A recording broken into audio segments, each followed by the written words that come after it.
Porsche's Taycan is one of the most enjoyable electric cars I've had the pleasure of driving, and for the most part, the engineering underneath its sleek exterior is second to none. But at the end of last week, we learned via Automotive News that Porsche is in the middle of a planning process that will see it issue a global recall of all Taycans to fix a software issue that can, under some specific circumstances, result in a sudden loss of power. Early reports say that some US Taycans inadvertently switched to an emergency mode of operation while in motion, which appears to have triggered a NHTSA investigation and notice to Porsche. Although Porsche has the ability to push over-the-air updates to customers' cars, it seems that this particular update can't be done over the air, and sources close to the matter have told Automotive News that cars will need to be taken to Porsche for an update. At the time of filming this, Porsche hasn't confirmed the veracity of the reports from Automotive News, so watch this space.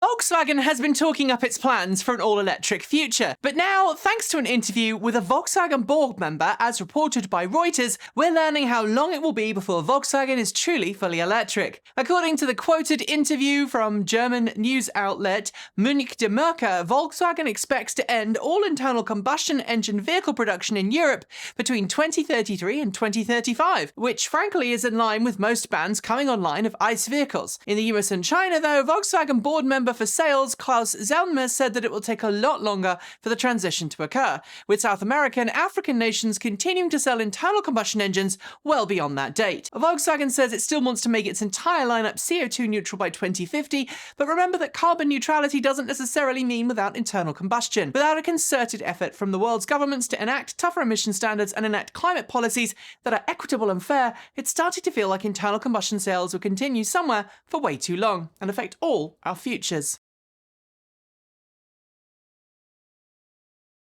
As more and more car companies go electric, paring down their offerings and concentrating on fewer core models, there's some concern that automakers will be laying off staff and closing factories around the world. So far, we've seen little evidence of this, and in Brussels last week, workers at Audi's plant there were celebrating news reports that it'll become home to a new all-electric model in the form of the Audi Q8 e-Tron. Due to begin production in 2026, at least according to anonymous sources at the automaker, the electric SUV will be built on Audi's new premium platform Electric. Right now, the Brussels production facility is responsible for producing Audi's all-electric e-Tron and e-Tron Sportback, the first two fully electric cars from the brand to go on sale, but with both cars due to cease production in 2026 following a not insignificant facelift in 2023, some uncertainty has existed over the future of the plant. While Audi has yet to officially confirm Brussels as the home to the Q8 e-Tron, it certainly feels like a good fit. Watch this space. The government of India has announced it's extending the second phase of its nationwide subsidy program for electric vehicles, known as FAME, or Faster Adoption and Manufacturing of Hybrid and Electric Vehicles.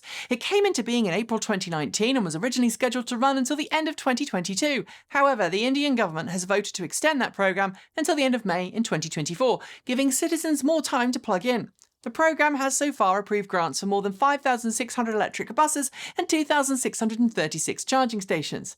The FAME program recently increased subsidies for electric two-wheelers by 50%. A maximum subsidy of 40% of total vehicle cost is now available for two-wheelers, with up to 15,000 rupees available per kilowatt-hour of battery capacity. However, there are limits for scooters. They must have a minimum top speed of 40 kilometers per hour, a minimum range of 80 kilometers, and a maximum price of 1.5 lakhs.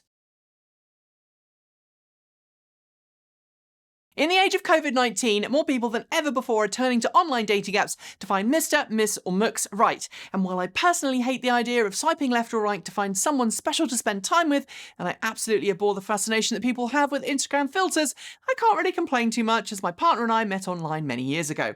Although to be fair, it was through a mutual friend, not a dating site. Anyway, according to a new piece of fluff research by Money UK, those who are on the lookout for love are more likely to get their profile viewed and matched if they include a Tesla in their profile pic. Specifically, the website says those with a Model S in their profile are getting up to 113% more matches than those with no cars at all. Statistically, this places Tesla owners higher than those with Land Rovers, Porsches, and even Aston Martins, with sexy Model S, 3, X, and Y all playing their part in gaining more attention.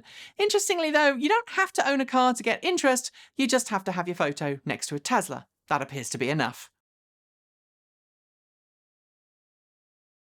Tesla busy building its Gigafactory in Texas, not to mention its existing production facilities in California, Ford building its F-150 Lightning, and GM going full steam ahead with plans to bring new electric vehicle production lines online this year and next, you'd think the US is doing pretty well when it comes to EV production.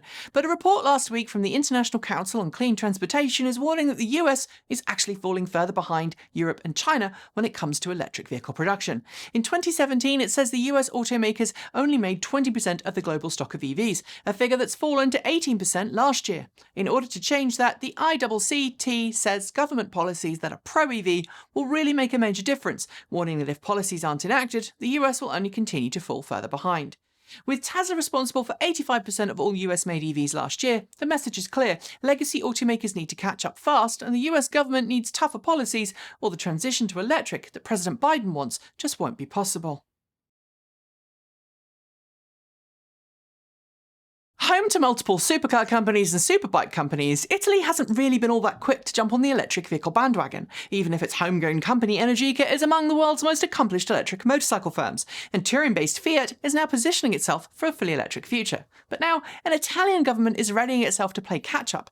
As more countries in Europe make the shift to electric, Italy's National Recovery and Resilience Plan, or PNRR, is expected to help push the country towards a more electrified future. The PNRR was set up to help Italy recover from COVID-19 and includes €200 billion of funding from the European Union. Italy's plans, due by the end of September this year, are expected to include significant investments in both hydrogen refueling infrastructure and electric vehicle charging, with plans to start consultations sooner this month. In addition to cleaner transportation options, a push towards a more renewable energy generation is expected to form the backbone of the PNRR.